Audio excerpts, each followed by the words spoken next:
ازيكم يا حبايب قلبي؟ عاملين ايه النهارده؟ كده زي ما انتوا شايفين نعمل بقى حاجه كده تدفي، حاجه كده تكون سهله وبسيطه ومكوناتها على قد الايد.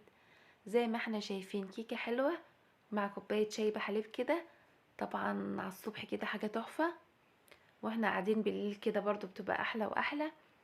هنعملها بطريقه سهله جدا وموفره جدا، وان شاء الله ناجحه معاكم وهشه زي ما انتوا شايفين، والطريقه مفيش اسهل من كده. هنبدا الوصفه يلا والمقادير كده مع بعض ونشوف عملناها ازاي.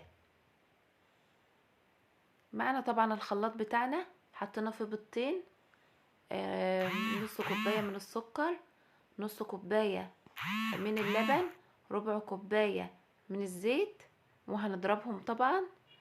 وفي طبق كده هنجيب كوبايه ونص بس من الدقيق، عليهم معلقة صغيرة بيكنج باودر، عليهم رشة ملح. مفيش اسهل من كده. يعني عملنا كيكاية حلوة زي الفل كده بربع كوباية بس من الزيت، ونص كوباية من اللبن، ونص كوباية من السكر، وبيضتين.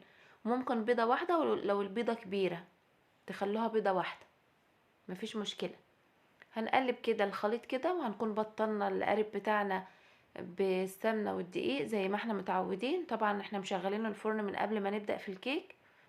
هنقسم نصه كده في القارب من تحت، والنص التاني هنحط عليه معلقة كاكاو خام، وهنقلبه وننزل بيه كده. مفيش اسهل من كده طبعا، ولا عملنا رسمة ولا عملنا حاجة. دخلت الفرن، خرجناها، بقت بالشكل اللي انتوا شايفينه ده.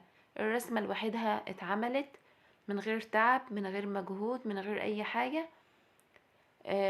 حلوة في اللانش بوكس الصبح للأولاد وهم رايحين المدرسة، حلوة بالليل مع كوباية شاي بحليب كده، تعمليها بسرعة سخنة.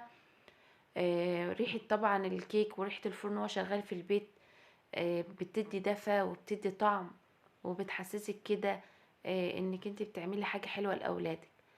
الكيك سهل وبسيط معاكم اهو، مخدش وقت، مخدش اي حاجة، المكونات بسيطة جدا.